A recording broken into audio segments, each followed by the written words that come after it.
तो hello guys, स्वागत है आप सभी का रेडेंट ईविल के अगले पार्ट में। मूवी की शुरुआत में हम एलिस को उन फाइटर प्लेन से लड़ते हुए देखते हैं और अम्ब्रेला कॉर्पोरेशन के सोल्जर सभी लोगों को मारने लगते हैं और एक प्लेन से जिल नीचे कूदती है और एलिस उसे शूट करने लगती है, पर जिल बच जाती है और एलिस एक प्लेन को शॉट गन से शूट कर देती है और वह प्लेन उसके पास आकर ब्लास्ट हो जाता है और एलिस पानी में गिर जाती है।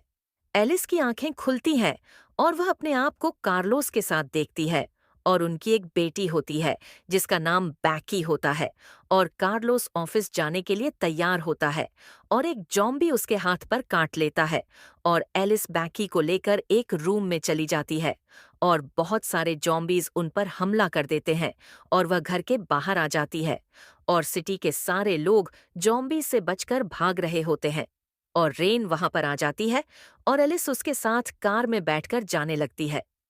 तभी एक ट्रक उनकी कार को टक्कर मार देता है और एलिस की आंखें खुलती हैं और वह अपने आप को अम्ब्रेला कॉर्पोरेशन के एक रूम में देखती है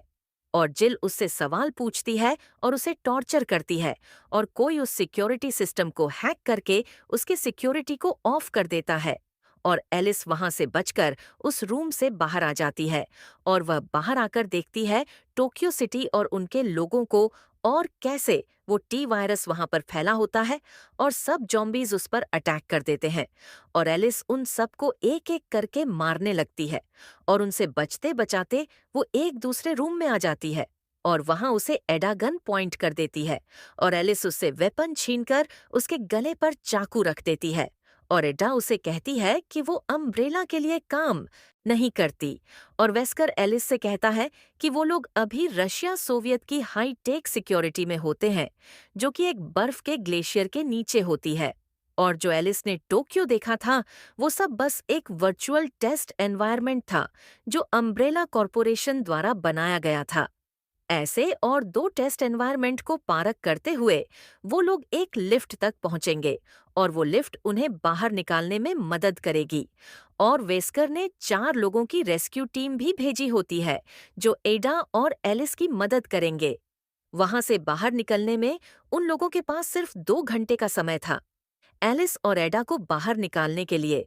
उसके बाद अम्ब्रेला कून ऑपरेशन की मिलिट्री उन पर अटैक करने वाली थी। जिल, जिसे रेड क्वीन कंट्रोल कर रही होती है, वो टोक्यो टेस्ट एनवायरनमेंट के जरिए एलिस और एडा तक पहुंचती है और वो लोग वहां से बाहर भागने लगते हैं और रेड क्वीन उनके पीछे 2 एक्समैन भेज देती है और एलिस एक कार को ब्लास्ट कर देती है और ओनाइल टैंकर के ओनाइल के वजह से वो दोनों एक्समैन मर जाते हैं। और वो टेस्ट एनवायरनमेंट के बाद एलिस और एडा सर्बिया पहुंचते हैं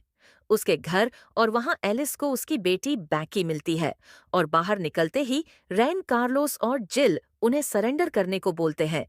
पर एलिस और एडा उन पर फायर कर देते हैं और एडा एलिस को बैकी को अपने साथ लेकर जाने को बोलती है और एडा उन लोगों से बच जाती है। अब मॉस्को टेस्ट एनवायरनमेंट में लूथर, लियोन और बैरी आ जाते हैं और रेड क्वीन रशियन आर्मी के जॉम्बीज को उन्हें मारने के लिए भेजती है और सब लोग आर्मी के सोल्जर्स को मारने लगते हैं और एक जॉम्बी उनके एक साथी को चेन सॉ से मार डालता है और वह सब लोग वहां से बचकर बाहर आ जाते हैं और एक बड़ा सा खतरनाक क्रिएचर को भी मारता है। बाकी क्लोनस, लियोन, लूथर और बैरी पर अटैक करते हैं। एलिस बैकी को उस क्रिएचर से बचाने जाती है और वह वहां देखती है कि उन लोगों ने लाखों की तादाद में उनके क्लोनस बनाकर रखे होते हैं और एलिस वहां पर ब्लास्ट कर देती है और उस क्रिएचर को मारकर वह बाहर आ जाती है। जिल एडा को आगे करती है और बैरी को सरेंडर करने को कहती है और बैरी जनरल को मार डालता है और बाकी सब लोग उसे गोली से मार डालते हैं और टाइम खत्म होने के वजह से वहां पर बॉम्ब फट जाता है और पूरा पानी भरने लगता है और लिफ्ट के जरिए लियोन और लूथर ऊपर आ जाते हैं और एलिस बैकी को लेकर वहां पहुंच जाती है। वह सब लोग जा रहे होते हैं। तभी एक सबमरीन से एडा, जिल और रेन बाहर आते हैं और रेन एक सीरम ले लेती है जिससे वह बहुत पावरफुल बन जाती है। एलिस जिल्द से लड़ते हुए उसके ऊपर से वो स्पाइडर वाली चीज निकाल देती है जिससे कि रेड क्वीन उसे कंट्रोल नहीं कर पाती। और रेन क्योंकि बहुत पावरफुल बन चुकी थी, लियोन और लूथर दोनों मिलकर भी उसका कुछ नहीं बिगाड़ सकते थे। वो लोग उसे गोलियां मारते हैं पर फिर भी उसे कुछ नहीं होता और रेन लियोन को दूर फेंक देती है और वह लूथर के हाथ को पंच करती है और वह मर जाता है।